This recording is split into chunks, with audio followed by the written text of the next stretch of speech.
Hello বন্ধুরা, আজকের ক্লাসের টপিক হলো টিউমারের ডেফিনেশন এবং টিউমারের প্রকারভেদ।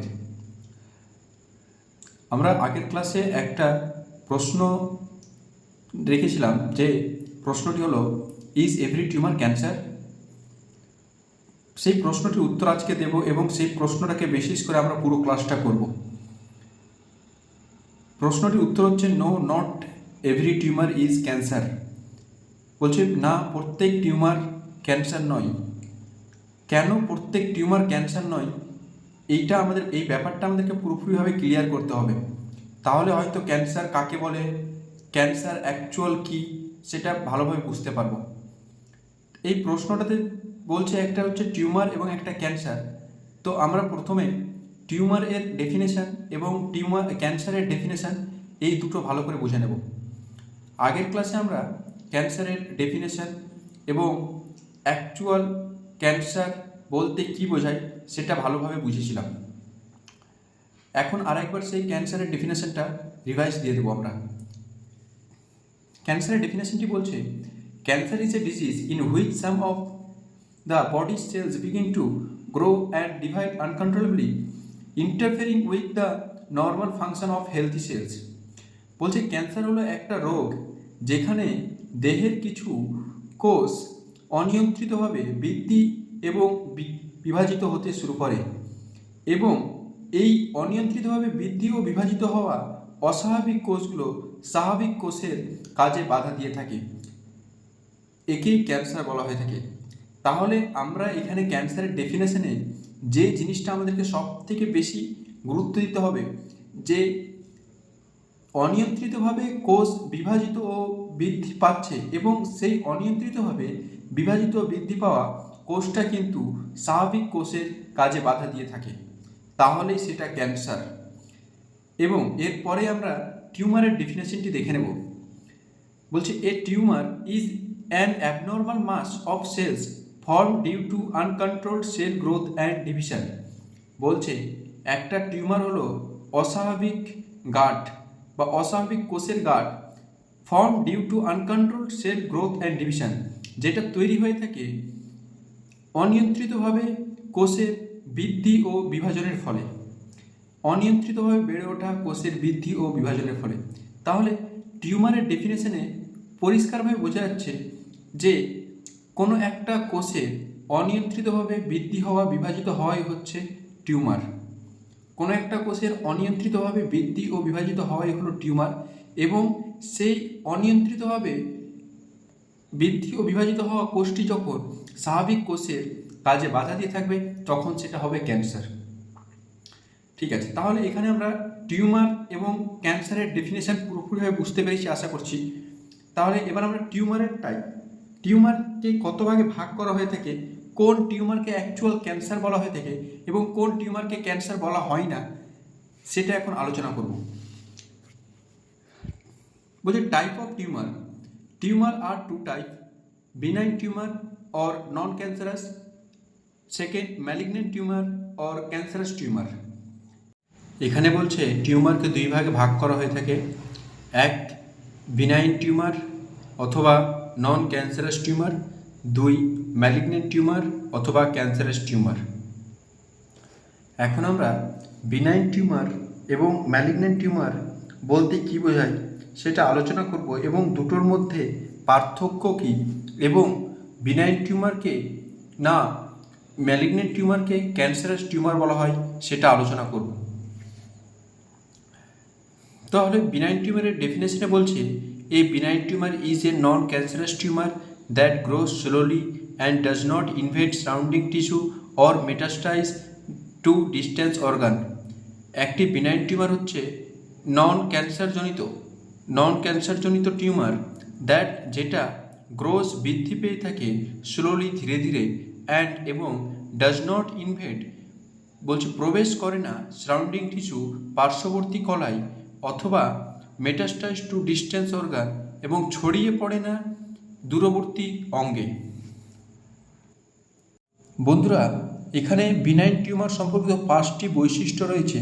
এই 5টি বৈশিষ্ট্য খুব গুরুত্বপূর্ণ এবং এগুলো আমরা প্রত্যেকটি এখন আলোচনা করব। প্রথমত বলছে ওয়েল ডিফারেন্সিয়েটেড বলতে বোঝায় যে বিনাইন টিউমারগুলো রয়েছে সেগুলো কাজের দিক থেকে এবং দেখতে অনেকটাই স্বাভাবিক কোষের মতো। দ্বিতীয়ত বলছে রেট অফ গ্রোথ স্লো, যে বিনাইন টিউমারগুলো রয়েছে সেইগুলোর বৃদ্ধির হার অনেকটাই ধীর গতিতে হয়ে থাকে। তৃতীয়ত বলছে does not invade nearby tissue, পার্শ্ববর্তী কলায় এগুলো অনুপ্রবেশ করতে পারে না। চতুর্থত বলছে does not spread to other part of the body, এগুলো ছড়ায় না, এই বিনাইন টিউমারগুলো ছড়ায় না দেহের অন্য কোনো অংশে বা অন্য কোনো অঙ্গে। It can often be completely cured by surgery, এবং এটা সম্পূর্ণভাবে নিরাময় হতে পারে সার্জারির মাধ্যমে, অর্থাৎ অপারেশনের মাধ্যমে। এখন যে এই বিনাইন টিউমারের 5টি বৈশিষ্ট্য আলোচনা করলাম, এই 5টি বৈশিষ্ট্য কিন্তু খুব গুরুত্বপূর্ণ। এগুলো আমরা যখন বিনাইন টিউমারের সঙ্গে ম্যালিগন্যান্ট টিউমারের কম্পেয়ার করব, অর্থাৎ একটার সঙ্গে একটা ডিফারেন্সিয়েটেড করব, তখন কিন্তু আমাদের প্রয়োজন হবে। তোমরা পারলে এটা নোট ডাউন করে নিতে পারো। বন্ধুরা, আমরা দ্বিতীয়ত ম্যালিগন্যান্ট টিউমারের ডেফিনেশন পড়ব এবং ম্যালিগন্যান্ট টিউমারের 5টা বৈশিষ্ট্য পড়ব, এবং ক্লাসের শেষে আমরা ম্যালিগন্যান্ট টিউমারকে নয় বিনাইন টিউমারকে ক্যান্সারাস টিউমার বলা হয় সেটা আলোচনা করব।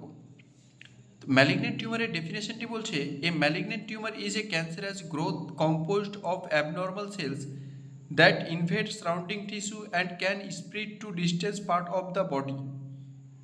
ম্যালিগন্যান্ট টিউমার হলো একটা ক্যান্সারজনিত অস্বাভাবিক কোষের বৃদ্ধি যেটা ইনভেড প্রবেশ করে থাকে সারাউন্ডিং টিস্যু পার্শ্ববর্তী কলায়, অ্যান্ড ক্যান স্প্রেড এবং ছড়াতে পারে to distant part of the body, দেহের দূরবর্তী অঙ্গে বা দূরবর্তী অংশে।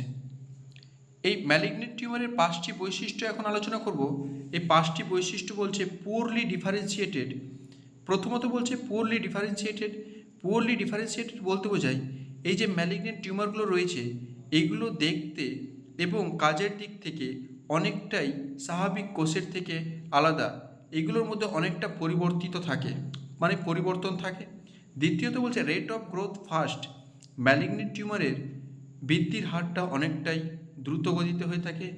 ইনভেড সারাউন্ডিং টিস্যু, এবং এই ম্যালিগন্যান্ট টিউমারগুলো পার্শ্ববর্তী কলায় প্রবেশ করে থাকে।